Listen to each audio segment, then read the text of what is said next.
My name is Daniel Harper, and I used to think I had it all figured out. A good life, you know. The kind you see in those old family photos where everyone's smiling, the sun's shining, and nobody's hiding secrets behind their teeth. I live in a quiet little house on Maple Street, just outside Boise, Idaho. 2 stories, white siding, a porch swing that creaks when the wind picks up. It's the kind of place you drive by and think, yep, those folks are doing just fine. I married Sarah 8 years ago. She was radiant back then, still is if I'm honest. Golden hair that catches the light just right. Eyes like the sky after a storm clears. We met at a county fair, of all places. She was selling homemade jams, and I was the fool who bought 3 jars just to keep her talking. We laughed about it later, how I didn't even like jam. But I liked her. Loved her, really. And she loved me too, or so I thought. We've got 2 kids now. Emily's 6, with her mother's eyes and a giggle that could melt ice. Then there's little Jacob, 4 years old, all energy and mischief, always tugging at my pant leg to play catch in the yard. They're my world, those 2. I'd walk through fire for them, no hesitation. I work as a mechanic down at Riley's auto shop, grease under my nails, sweat on my brow, but it pays the bills. Sarah stays home with the kids, keeps the house running smooth. We're a team. At least, that's what I told myself every night when I kissed her goodnight and turned out the light. It was a Tuesday when it all started to unravel. I remember because Tuesdays are slow at the shop, and I'd come home early, arms aching from wrestling a stubborn engine all morning. The air was crisp, that late autumn bite in it, leaves crunching under my boots as I walked up the driveway.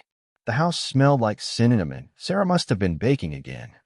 Emily was at school, Jacob napping upstairs, and I figured I'd surprise Sarah with a cup of coffee from that little place she likes downtown.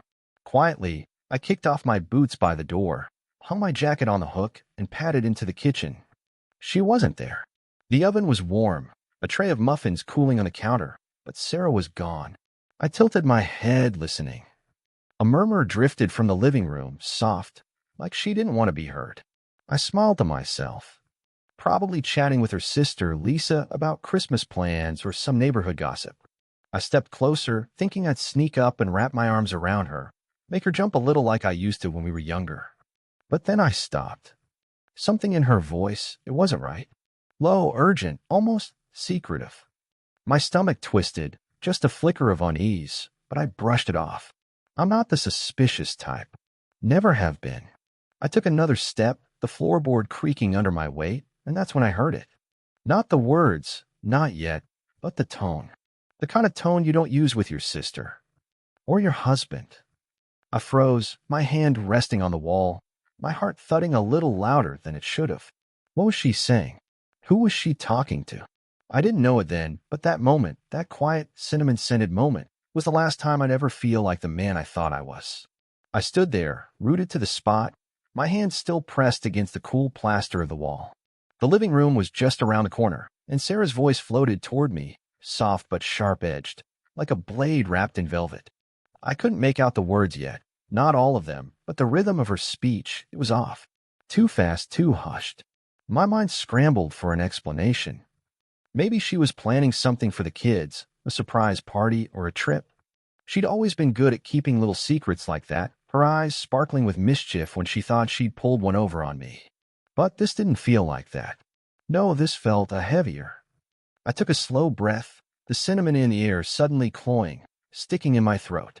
I told myself to move, to walk in there and laugh it off, but my feet wouldn't budge.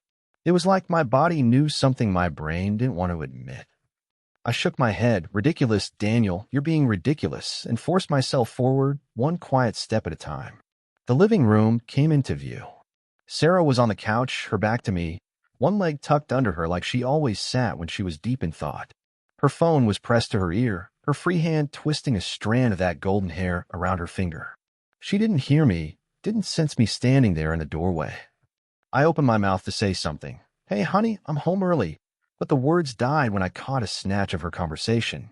No, he doesn't suspect anything, she said, her voice low, almost a whisper. I've been careful. Really careful. My chest tightened, a cold fist squeezing around my ribs. Who didn't suspect anything? Me? I leaned forward, just a fraction, straining to hear more. The floor creaked again, louder this time, and Sarah's head snapped up. She didn't turn around, not yet, but her shoulders stiffened, her hand freezing mid-twirl in her hair. She knew someone was there. "Hold on," she muttered into the phone, then twisted to glance over her shoulder. Her eyes met mine, wide and startled, and for a split second, I saw something flicker in them, guilt, maybe, or fear. But then she smiled, quick and bright, the kind of smile she used to calm the kids when they were upset. "Daniel," she said, her voice jumping an octave. "You're home early. I didn't hear you come in." She lowered the phone, pressing it against her thigh, like she could hide whatever she'd been saying. "Yeah, I managed, my throat dry as sandpaper. Slow day at the shop. Thought I'd surprise you." I forced a grin, but it felt wrong, stretched too tight across my face. "Who are you talking to?" "Oh, just Lisa," she said, waving a hand like it was nothing. "You know, catching up. She's been swamped at work." She stood up, smoothing her sweater, and walked toward me, her smile still in place. "You hungry?" "The muffins are almost cool enough to eat." I nodded, watching her closely. "Lisa." Sure, that made sense. But why the whisper? Why the tension in her shoulders? I wanted to believe her, Lord knows I did, but that flicker in her eyes stuck with me, a shadow I couldn't shake. "Sounds good," I said, keeping my tone light. "Jacob still napping?" "Out like a light," she replied, brushing past me toward the kitchen. "You should have seen him earlier, ran circles around the yard until he just collapsed." She laughed, but it sounded forced, brittle. I followed her, my boots still off, my socks silent on the hardwood.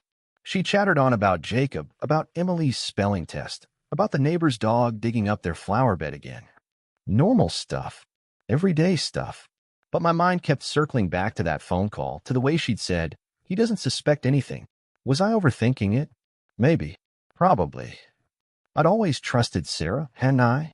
8 years, 2 kids, a life built together. Those things don't just crumble over a hunch. But as I sat at the kitchen table, a warm muffin in my hand, I couldn't shake the feeling that something was slipping through my fingers. Something I couldn't see yet, but could feel, like a storm brewing just beyond the horizon. The rest of that day passed in a blur, like I was watching it through someone else's eyes. Sarah kept up her chatter, bright, cheerful, the perfect wife, and I played along, nodding, smiling, eating that muffin even though it tasted like ash in my mouth. Jacob woke up eventually, all tousled hair and sleepy grins, and I tossed a ball with him in the living room while Sarah picked up Emily from the school bus. Everything looked normal.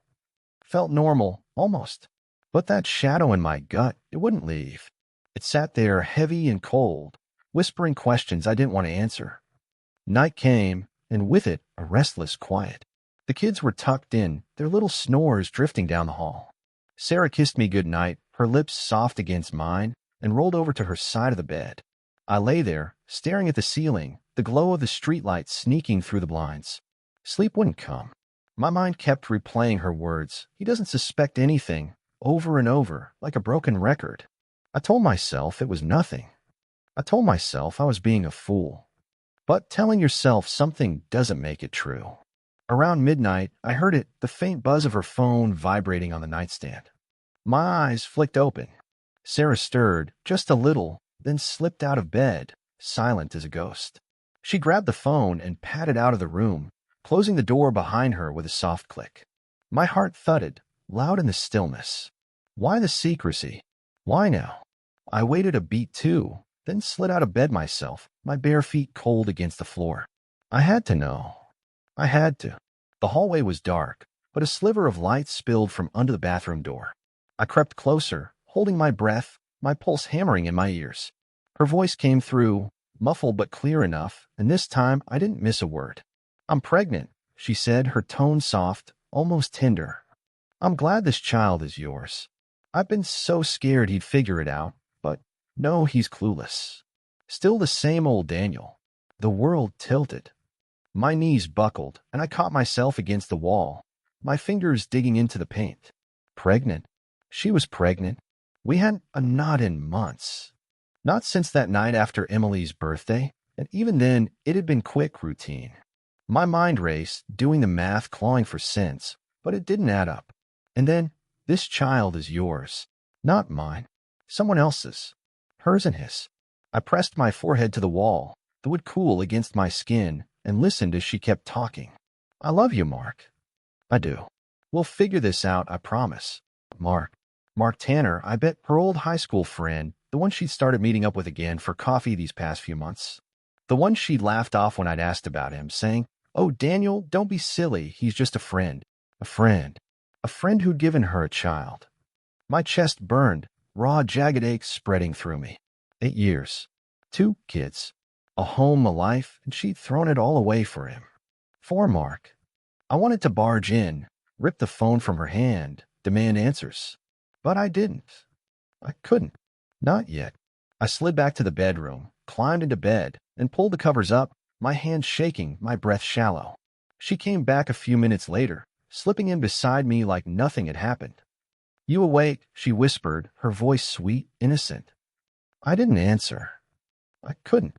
I lay there, eyes closed, letting her think I was asleep, while inside, something broke, something I didn't even know I had left to break.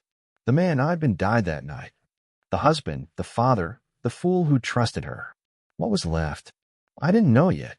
But as I lay there, listening to her breathe, I felt it stirring, an anger cold and sharp, like a blade being forged in the dark. She'd betrayed me. She'd betrayed Emily, Jacob. And soon she'd see what that cost her. The next morning arrived like a slap. Too bright, too loud, too normal. Sunlight streamed through the kitchen window, painting stripes across the table where Sarah poured cereal for Emily and Jacob. She hummed some tune, her hair tied back, her smile as warm as ever. "Morning, sleepyhead," she said when I shuffled in, my eyes gritty from a night spent staring into the dark. "Coffee's on. You look like you need it." I grunted something vague, took the mug she slid my way, and sat down.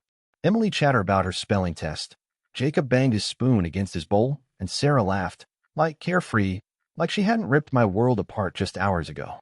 I watched her, my grip tight around a mug, the heat scalding my palm. How could she do it? How could she stand there, pouring milk, kissing the kids' heads, acting like everything was fine when she was carrying his child? "Thanks," I mumbled, lifting the coffee to my lips. It tasted bitter, but I drank anyway, letting it burn down my throat. I had to keep it together. For now. The kids didn't deserve to see me crack, not yet. Emily looked up at me, her big blue eyes sparkling. "Daddy, can we go to the park later?" "Please." Jacob clapped his hands, echoing her. "Park. Park. Sure, kiddo," I said, forcing a smile. It felt like stretching a mask over my face, one that didn't fit right anymore. After I get back from the shop, Sarah glanced at me, her head tilted. "You're going in today. I thought you said it was slow." "Got a last-minute call," I lied, smooth as glass. "Some guy's truck broke down on Route 12. Won't take long." She nodded, didn't push it, just turned back to wiping Jacob's sticky fingers. Good. I needed space, Sarah, time to think, time to figure out what came next. I kissed the kids goodbye, grabbed my keys, and stepped outside. The crisp air hit me, sharp and clean, but it didn't clear my head. All I could hear was her voice. "I'm pregnant. I'm glad this child is yours." All I could see was her face, soft and secret, whispering to him. "Mark." I climbed into my truck, slammed the door, and drove, nowhere special, just away. The road blurred past, fields and trees smearing into green and gold, but my mind stayed stuck, replaying it all. I wasn't the crying type. Never had been. But right then, parked on some empty stretch off the highway, I felt it, a hot, choking pressure behind my eyes. I punched the steering wheel instead, once, twice, until my knuckles throbbed. She'd played me. 8 years of trust, of late nights fixing cars to keep us afloat, a holding her when she cried after Jacob's birth, gone. Wasted. And for what? For Mark Tanner with his slick smile and his just a friend lies. I didn't go to the shop. I drove past it, past town, out to the old quarry where I used to fish as a kid. The water was still, gray, under the cloudy sky, and I sat on the tailgate, staring at it. My hands stopped shaking after a while. My breathing evened out, and something clicked into place. Hurt wasn't enough. Anger wasn't enough. She'd taken everything, my love, my family, my pride, and left me hollow. But I wasn't hollow, not really. There was something else growing in that empty space, something cold, something hard. I didn't know what I'd do yet. Not exactly. But as I watched the ripples spread across the quarry, I knew one thing for sure. Sarah wasn't going to walk away from this unscathed. She'd feel it, the weight of what she'd done, and I'd make sure of it. The old Daniel, the one who'd loved her blindly, was gone. What was left? Well, she'd meet him soon enough. I drove home late, the sky bruising purple, and slipped back into that mask. Truck took longer than I thought, I said when I walked in. Sarah nodded, handed me a plate of leftovers. Kids are already asleep, she said. They missed you at the park. I smiled, tight and thin. Next time, I promised. And I meant it for them, not her. The days that followed were a strange kind of torture, like living in a house made of glass. Everything looked the same, but I could see the cracks now, spiderwebbing out from her every word, her every glance. Sarah didn't know I knew. That was my edge, my quiet power. She'd smile at me over breakfast, ask about my day, tuck a strand of hair behind her ear like nothing had changed. I saw it, the way her hand lingered on her stomach sometimes, just for a second, before she caught herself. The way her eyes darted to her phone when it buzzed, then away, quick and guilty. I kept up the act. How you feeling today? I'd ask casual, stirring my coffee. Oh, fine, she'd say, brushing it off. Just tired, chasing these two around. She'd laugh, ruffle Jacob's hair, and I'd nod, sip my coffee, let the bitterness settle in my mouth. Tired? Sure. I wondered if she'd told Mark yet, if they'd laughed together about how clueless I still was. The thought made my jaw clench, but I hid it behind that mask I'd gotten so good at wearing. Emily and Jacob, they were the only things keeping me grounded. I'd taken to the park like I'd promised, pushing Emily on the swings while Jacob toddled after squirrels. Higher, Daddy, higher. Emily would squeal, her laughter slicing through the fog in my head. I'd push her, watch her soar, and for those moments, I could almost forget. Almost. But then we'd go home, and there was Sarah humming in the kitchen, living her lie right in front of me. I started paying attention, really paying attention. Little things I'd missed before. She'd step outside to take out the trash and be gone too long, her voice a faint murmur through the window.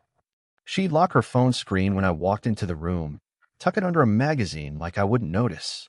Once I caught her in a backyard, pacing, whispering into that phone again. Soon, I heard her say, I just need a little more time. Time for what? To leave me? To take the kids and run off with him? My fists balled up at my sides, but I turned away, kept silent. Not yet. At night, I'd lie awake beside her, listening to her breathe slow and steady while my mind churned. Who was she anymore? The woman I'd married, the one who'd cried in my arms when her dad passed, who'd painted Jacob's nursery with me, she was gone. This Sarah, this stranger, she was carrying another man's child, plotting behind my back, smiling to my face. And me? I was the fool who'd built a life with her, who'd trusted her with everything. But I wasn't a fool anymore. That night at the quarry had changed me, sharpened me. I started thinking cold, clear thoughts, the kind that cut through the hurt. She betrayed me, yes, but it wasn't just me. Emily and Jacob, they deserved better than a mother who'd lie, who'd break their family apart for some guy named Mark. I couldn't let her walk away clean, couldn't let her take them into that mess. No, she'd pay for this, and I'd make sure it hurt. I didn't have a plan yet, not a real one. But I started small.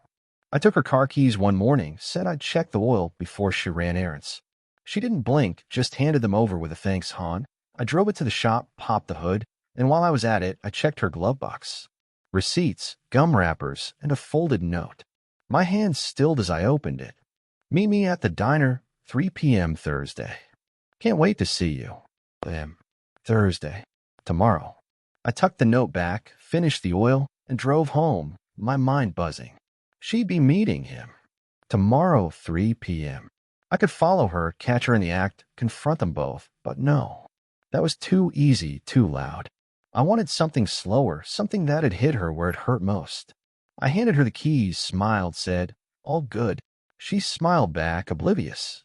That night, as she slept, I stared at the ceiling, the gears turning. Tomorrow I'd watch. I'd wait, and soon I'd strike. Thursday morning dawned gray and heavy, the sky pressing down like it knew what was coming. I kissed Emily and Jacob goodbye as they climbed onto the school bus, their little hands waving from the window. Sarah stood beside me, her coat pulled tight against the chill, her cheeks pink from the wind. Cold one today, she said, rubbing her hands together. You staying late at the shop? Might. I replied, my voice steady, my eyes on the retreating bus. Got a big job coming in. I'll call if I'm running behind. She nodded, didn't question it, just turned back toward the house. I watched her go, her steps light, unaware that I'd already clocked her lie. 3 p.m. The diner. Mark. I'd be there, too, not late at all.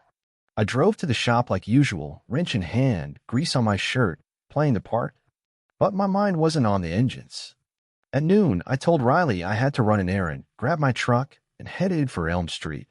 The diner sat there, squat and unassuming, neon sign flickering open in the window. I parked across the lot, far enough to stay unseen, and waited, my hands tight on the wheel. At 2:55, her blue sedan rolled in. Sarah stepped out, her hair catching the dull light, a scarf wrapped around her neck. She glanced around, nervous, quick, then headed inside. I leaned forward, my breath fogging the windshield. A minute later, a black pickup pulled up. Mark Tanner climbed out, tall, broad-shouldered, that same easy grin I'd seen at a barbecue last summer. He smoothed his jacket, strode in after her. I didn't follow. Didn't need to. Through the diner's big glass window, I saw it all. They sat in a corner booth, her hand reaching across the table to touch his. She smiled, soft, real, the kind of smile she hadn't given me in months. He leaned in, said something that made her laugh, and my stomach twisted, sour and tight. Then she did it. She rested her hand on her stomach, just like I'd seen at home, and his eyes lit up. He knew. He knew about the baby, and he was happy. I gripped the steering wheel until my knuckles went white, my teeth grinding together. That was my wife in there, my Sarah glowing for him, planning a life with him. My kid's mother, carrying his child, laughing like I didn't exist. The mask I'd been wearing, it cracked, just a little, and something ugly seeped through. Rage, yes, but colder now, focused. She thought she could erase me, rewrite our story with him. She was wrong. I stayed until they left, 40 minutes later. She hugged him long, lingering, then drove off. He climbed into his truck, whistling, smug as ever. I followed her home, keeping my distance, my mind spinning. She walked in, hung her scarf by the door, and greeted me with that same fake cheer. Hey, you're back early. Kids'll be home soon. Want help with dinner? Sure, I said, my voice flat, my eyes on her. She didn't notice the shift, didn't see the eyes creeping into me. We cooked spaghetti, her favorite, and I watched her move, watched her lie. Where'd you go today? I asked, casual, stirring the sauce. Oh, just errands, she said, too quick. Grocery store, post office. Boring stuff. She smiled, turned away. Liar. I smiled back, thin and sharp, and said nothing. That night, I sat in the garage, the kids asleep, Sarah upstairs. Tools lined the walls, wrenches, hammers, a coil of rope from an old camping trip. I picked up a screwdriver, turned it over in my hands, the metal cold against my skin. I wasn't going to stab her, nothing messy like that. No, my revenge would be smarter, deeper, something she'd feel in her bones. She'd taken my trust, my family, my peace. I'd take something from her, too. Something she loved. Mark's face flashed in my mind, his grin, his whistle. And then Sarah's soft and secret, her hand on her stomach. I set the screwdriver down, my plan still blurry, but growing. Tomorrow I'd start. Tomorrow she'd begin to lose. Friday morning broke with a quiet I could feel in my chest, still heavy, like the world was holding its breath. Sarah bustled around the kitchen, packing Emily's lunch, wiping Jacob's face, same as always. I sat at the table, coffee in hand, watching her through narrowed eyes. She didn't know it yet, but today was different. Today, I wasn't just the husband she'd fooled. Today, I was the one pulling strings. Got a long day ahead, I said, setting my mug down. Might not be back till late. She glanced over and nodded, her smile automatic. Okay, we'll save you some dinner. Kids have that school play tonight. Emily's so excited. Her voice was light, but I caught it, the flicker of relief. Good. She'd have time to call him, sneak around, think she was safe. Let her. I kissed the kids' heads, Emily's soft curls, Jacob's sticky cheek, and left, my truck rumbling down Maple Street. But I didn't go to the shop. I drove past it, out to the edge of town, where Mark Tanner lived. I looked him up last night, found his address in an old phone book Sarah kept in the junk drawer. A small house, gray siding, a pickup in the drive. I parked a block away, pulled my cap low and watched. He came out around 9, toolbox in hand, heading for work. Construction, I figured, from the dust on his boots. I waited until he was gone, then walked up calm as you please. No one was around, quiet street, neighbors at work or asleep. His front door lock was cheap, flimsy, a trick with a credit card and a twist, and I was in. Years of fixing things had taught me more than just engines. Inside smelled like leather and stale coffee. I didn't touch much, just looked. Photos on the mantel, him with buddies, him with a dog, him with Sarah. My Sarah laughing, her arm around his waist. My stomach lurched, but I swallowed it down, let it fuel me.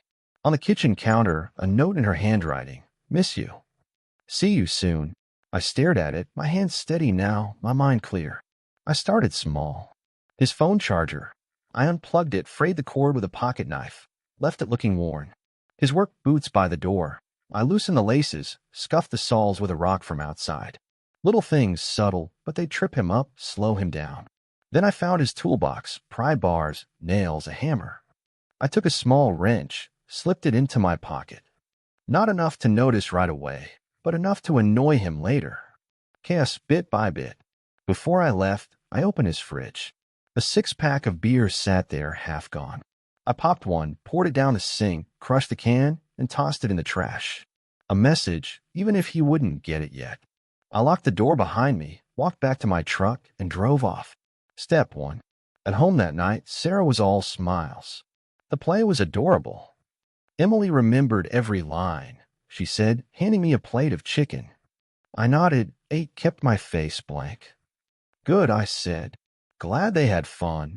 She didn't ask where I'd been, didn't notice the edge of my voice. Perfect. Later, I sat in the garage again, the stolen wrench in my hand.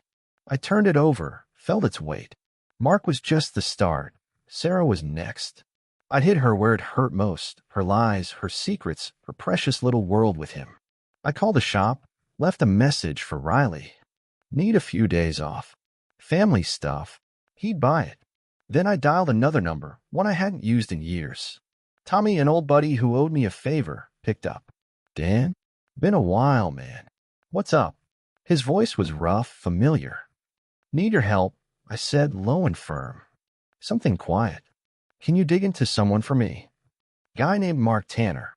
Tommy didn't hesitate. Yeah, I can do that. What's he done? Enough, I said. Just give me what you can. Fast. He agreed, and I hung up, the wrench still in my grip. Sarah wanted to play her game. Fine. But I was playing mine now, and I'd win.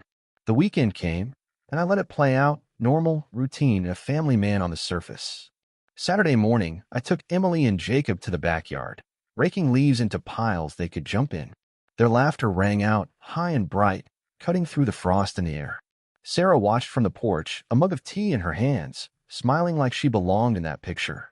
I smiled back, tight-lipped, raking harder. She thought she was safe, thought her secret was still hers. She was wrong. Tommy called that afternoon while Sarah was out grabbing milk. I stepped into the garage, phone to my ear, door shut. Got something on your guy, he said, voice low. Mark Tanner. Works construction, decent pay. No wife, no kids, yet. Lives alone, but he's been spending a lot lately. New truck payment, fancy dinners, hotel receipts. Guy's got cash flowing out, but nothing big coming in. Suspicious, right? Yeah, I said, my fingers tracing the wrench I'd taken. Suspicious. Anything else? Found a storage unit under his name, edge of town. Paid cash, 6 months up front. Weird for a guy with no furniture to store. Want me to check it? Do it, I said. And keep it quiet. Tommy grunted agreement, and I hung up, my mind racing. Hotels. Dinners. A storage unit. He was building something with her. Maybe a new life, maybe an escape. I'd burn it down before they got the chance. Sunday, I struck again. Sarah said she was meeting Lisa for brunch, another lie I knew. I waited 10 minutes after she left, then told the kids, Daddy's got a quick errand. Be right back. They nodded, glued to cartoons, and I grabbed my keys. I didn't follow her this time. I didn't need to. I drove to our bank instead, pulled up the joint account on my phone. She'd been sloppy, leaving her login saved. Withdrawals, small but steady, $50 here, $100 there, cash she'd never mentioned. I printed a statement at the ATM, tucked it away. Evidence. Next, I hit her car. She'd parked it in the garage last night, keys on a hook. I popped the trunk, found a gym bag, new, one I'd never seen. Inside, a sweater I didn't recognize, a receipt for prenatal vitamins, and a cheap burner phone. My pulse spiked, but I stayed calm. I turned the phone on password locked, but the screen showed missed calls, all from the same number. Mark's, I'd bet. I pocketed it, closed the trunk, and went back inside like nothing happened. That night, she came home rosy-cheeked, spinning her tail. Lisa says hi. We had pancakes, too many. I'm stuffed. She patted her stomach, laughed.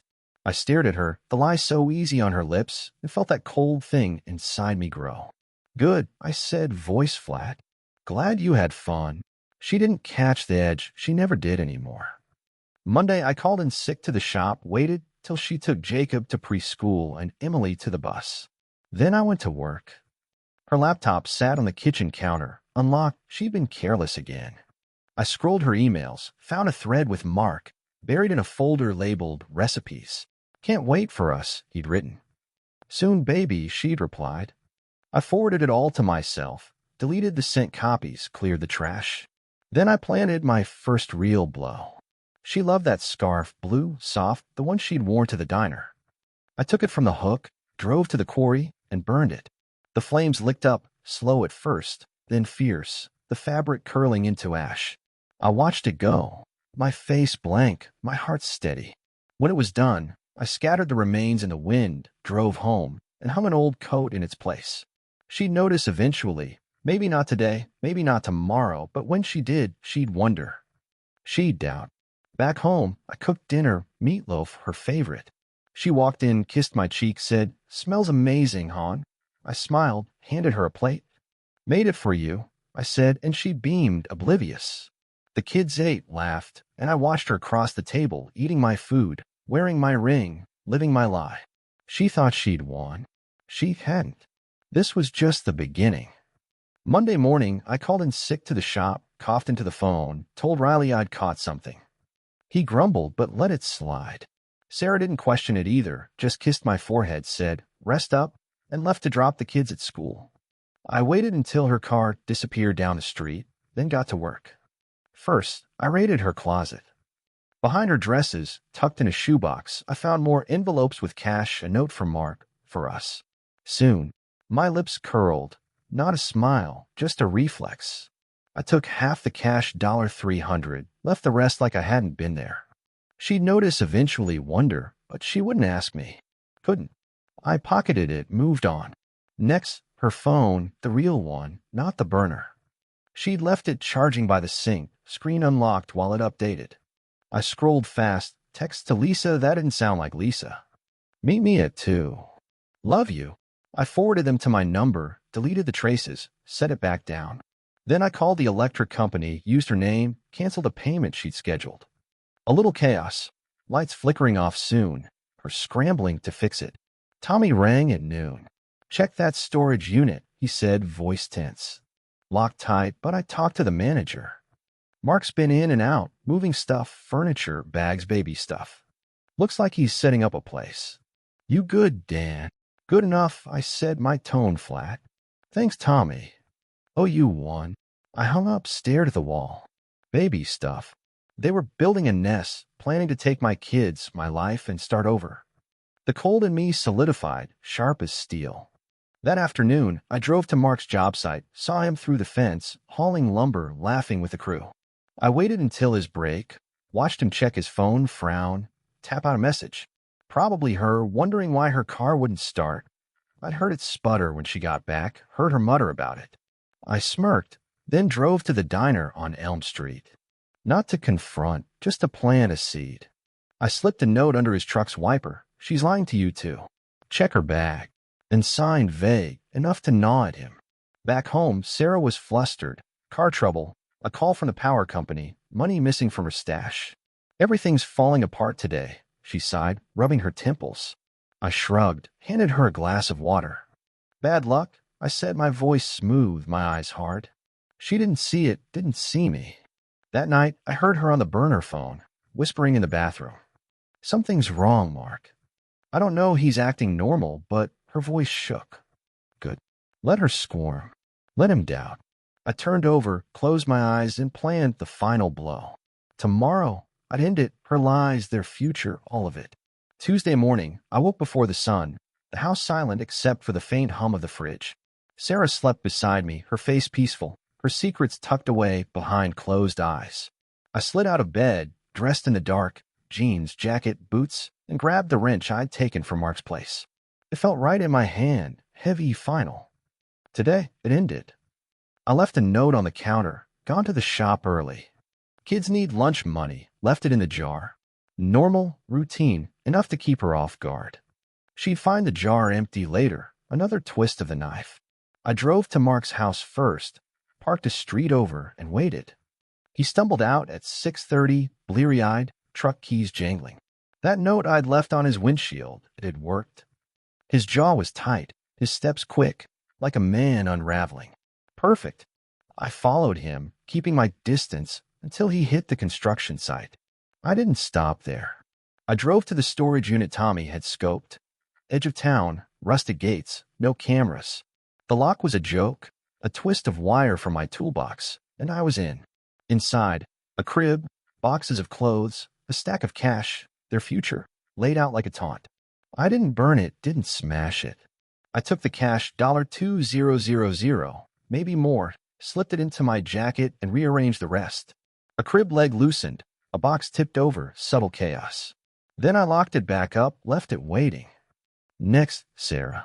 Her car was still dead from the battery trick, so she'd borrowed Lisa's, real Lisa this time, I checked. I knew her routine, drop the kids, meet Mark at the diner by 10. I got there first, parked across the street, and waited. She arrived, nervous, glancing around.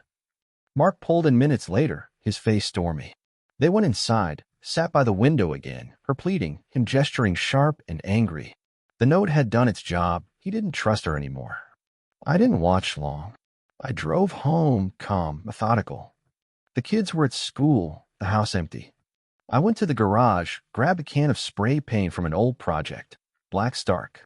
Back inside, I walked to our bedroom, her sanctuary, and wrote on the wall above the bed, I know. 2 words, big, bold, impossible to miss. Then I took her wedding ring from the nightstand, slipped off last night, forgotten, and dropped it in the toilet, flushed it down. A symbol gone. I wasn't there when she got back, but I could imagine it, her gasp, her panic, the realization crashing in. I'd taken the cash from Mark's stash and left a voicemail from a payphone near the shop. Sarah, it's me. Found something interesting today. We need to talk. Vague, cold, enough to keep her spinning. Then I called the school, told them Emily and Jacob were staying with their uncle on me for a few days. I picked them up early, their backpacks bouncing, their trust in me unshaken. We're going on an adventure, I said, and they cheered, oblivious. By nightfall, I was at a motel 2 towns over, kids asleep in the next room, their giggles still echoing in my ears. My phone buzzed. Sarah, over and over, text calls. Where are you? Where are the kids? I didn't answer. Let her stew. Let her run to Mark, find his storage empty, his trust broken, their plans in ruins. I'd taken her lover's money, her car's life, her power's stability, her ring's promise, and now her children's voices. She'd feel every loss sharp and deep. I leaned back, the wrench on the table beside me, its metal gleaming in the dim light. Revenge wasn't loud, wasn't bloody. It was a slow, frigid dismantling of everything she'd built on my back. Emily and Jacob were mine, safe, untouched by her lies. Sarah and Mark, they'd choke on theirs. And me? I'd start over, colder, wiser, a man she'd never fool again. The phone buzzed once more. I shut it off, closed my eyes, and let the silence settle. It was done.